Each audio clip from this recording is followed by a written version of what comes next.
কয়েকদিন ধরে সোশ্যাল মিডিয়ায় এবং আজকে সংসদে বসে মাননীয় বিরোধী দলীয় নেতাদের, বিরোধী দলের সদস্যদের সংবিধান, আইন, ওয়াহিদুজ্জামান রাজনীতি, আন্দোলন, অভ্যুত্থান, বিপ্লব সম্পর্কে যে কথাগুলো টোটাল শুনছি আর মনে হচ্ছে আমার 30 বছরের পেশাগত জীবনের শিক্ষা, আমার 30 বছরের আইনজীবী হিসেবে যে অভিজ্ঞতা, তাকে সব মিছে, সবই ভুল, সবই কি মিথ্যে, এইটা মনে হচ্ছে।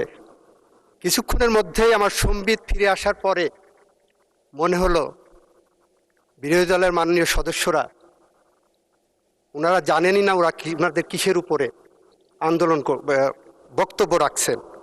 ওনাদের প্রথম বক্তব্য ওনারা সংবিধান মানেন না, অথচ আজকের যে প্রশ্ন 10 ধারার প্রশ্নের প্রথম কথাই বলা আছে, সংসদ সদস্য নির্বাচনের ফল ঘোষিত হওয়া 30 পঞ্জিকা দিবসের মধ্যে যে পদ্ধতিতে জাতীয় সংসদের প্রথম অধিবেশন আহ্বান করা হয়েছে সেই পদ্ধতি অনুসরণ করে ওই পদ্ধতিটা হলো সাংবিধানিক পদ্ধতি।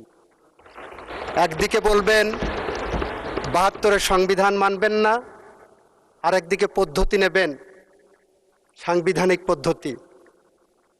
মাননীয় স্পিকার, আজকে আমার বিরোধী দলের সদস্যরা যে বক্তব্য দিচ্ছেন, যে শপথ নিয়েছেন, সেই শপথ নিয়েছেন, নির্বাচিত হয়েছেন ওই সংবিধানের আলোকে। ওই বিরোধী দলীয় সদস্যরা যে অধ্যাদেশের উপরে, আদেশের উপরে নির্ভর করছেন, ওই আদেশের 12 ধারাটা পড়ে দেখেন। ওনারা জুলাই সনদকে সংবিধানে জুলাই সনদ অন্তর্ভুক্ত করার ব্যবস্থা গ্রহণ করা হবে বলে সেই আইনে উল্লেখ করা হচ্ছে। সুতরাং আমাদের বুঝতে হবে 72-এর সংবিধান আমাদের কাছে বেসিস। এটা 24-এর জুলাই বিপ্লব উত্তর সময়ে, গণ অভ্যুত্থান উত্তর সময়ে এই ম্যান্ডেটটা জনগণ আমাদেরকে দিয়েছে। এই সংবিধানকে সামনে রেখে যাবতীয় কার্যক্রম পরিচালিত হবে এবং যাবতীয় কার্যক্রমে আমরা সংশোধনী আনতে পারবো সংবিধানে। মাননীয় স্পিকার, আমরা এখানে যখন বক্তব্য দিচ্ছি তখন সেই বক্তব্যের কেন্দ্রবিন্দু হলো জুলাই সনদ। জুলাই সনদকে ইফেক্টিভ করার জন্য একটি জুলাই আদেশ জারি করা হয়েছে, একটি গণভোট অধ্যাদেশ জারি করা হয়েছে। সব কিছুর কেন্দ্রবিন্দুতে আছে জুলাই সনদ। জুলাই সনদের 6টি প্যারাগ্রাফে দেওয়া আছে। 6টি প্যারাগ্রাফের মধ্যে প্যারাগ্রাফ 6-এর কটা যদি একটু দেখেন, সেই 6-এর কয়ের আন্ডারে অনুচ্ছেদ 1 থেকে 47 আছে। সেই 6-এর কয়ের প্রথম শর্তই হলো, মাননীয় স্পিকার, সংবিধান সংশোধন সাপেক্ষে সংস্কারের বিষয়সমূহ। আপনারা যে প্রশ্নগুলো গণভোটে দিয়েছেন, ইচ অ্যান্ড এভরি প্রশ্ন সংবিধান সংস্কার সাপেক্ষে। মাননীয় স্পিকার, আমরা যারা বিএনপি করি আমরা একটু সহজ সরল, জুলাই বিপ্লবীদের মতো একটু আবেগী, জুলাই বিপ্লবীদের মতো জন আকাঙ্ক্ষার কথা চিন্তা করি, জনগণের কথা চিন্তা করি।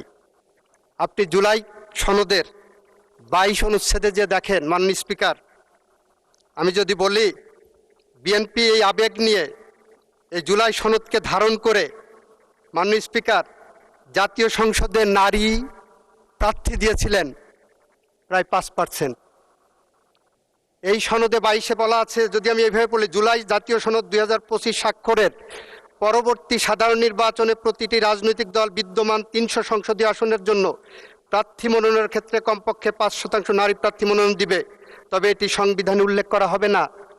মানে স্পিকার, আমরা ওই যে জুলাই সনদকে ধারণ করি বুকে, আমাদের রক্ত প্রবাহে জুলাই সনদ মিশে আছে, সেইটাকে ধারণ করেই বিএনপি নারী প্রার্থীকে দিয়েছিলেন।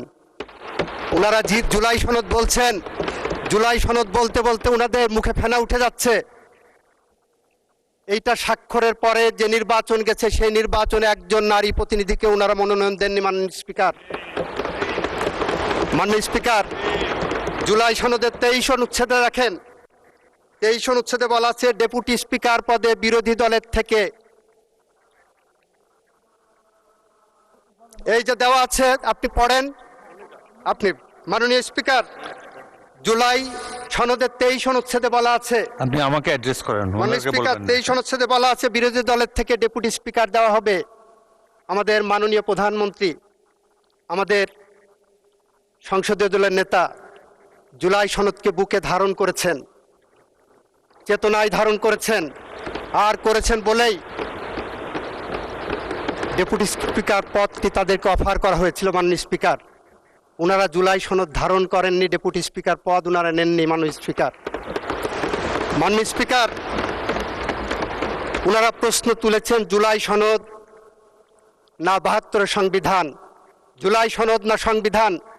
মাননীয় স্পিকার, আমাদের 1972 সালের যে সংবিধানের আলোকে এই সংসদ রচিত হয়েছে, গঠিত হয়েছে, সেই 72-এর সংবিধানের সাথে বাংলাদেশের লাখো শহীদের রক্তের ঋণ জড়িয়ে আছে। সেই সংবিধানের সাথে লাখো মামুনের ইজ্জত এবং সম্ভ্রম জড়িয়ে আছে। এই সংবিধান যতবার সংশোধন হয়েছে, সেই সংশোধনের মধ্যে 72 থেকে 75 পর্যন্ত একদলীয় শাসনামলে প্রায় 30,000 বিরোধী রাজনৈতিক কর্মীদের হত্যার রক্ত জড়িয়ে আছে। এই সংবিধানে এমন সংশোধনী আছে যেটা পৃথিবীর ইতিহাসে অত্যন্ত বিরল।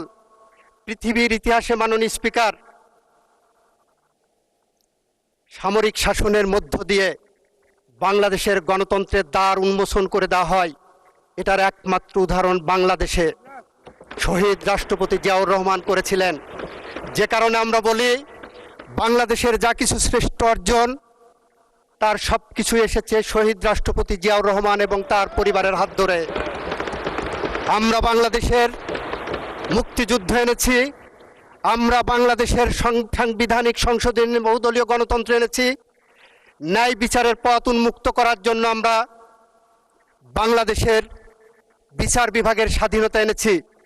আমরা 82 থেকে 90 পর্যন্ত বেগম খালেদা জিয়ার নেতৃত্বে জাফর, জয়নাল, দীপালি সাহা, কাঞ্চন, রাউফুন, বসুনিয়া, শাহজাহান, সিরাজ, জেহাদ, নূর হোসেন, ডাক্তার শামসুল আলম খান মিলনের রক্তের বিনিময়ে আমরা 90 সালের যে গণ অভ্যুত্থান ঘটিয়েছিলাম, তার প্রেক্ষিতে মাননীয় স্পিকার 91 সালে যে পার্লামেন্ট এসেছিল, সেই পার্লামেন্টে আমাদের মাননীয় প্রধানমন্ত্রী, আমাদের প্রয়াত নেত্রী বেগম খালেদা জিয়া বাংলাদেশের সংসদীয় গণতন্ত্র এনেছিলেন, যার কারণে আজকে ওনারা এক্সারসাইজটা করতে পারছেন। মাননীয় স্পিকার,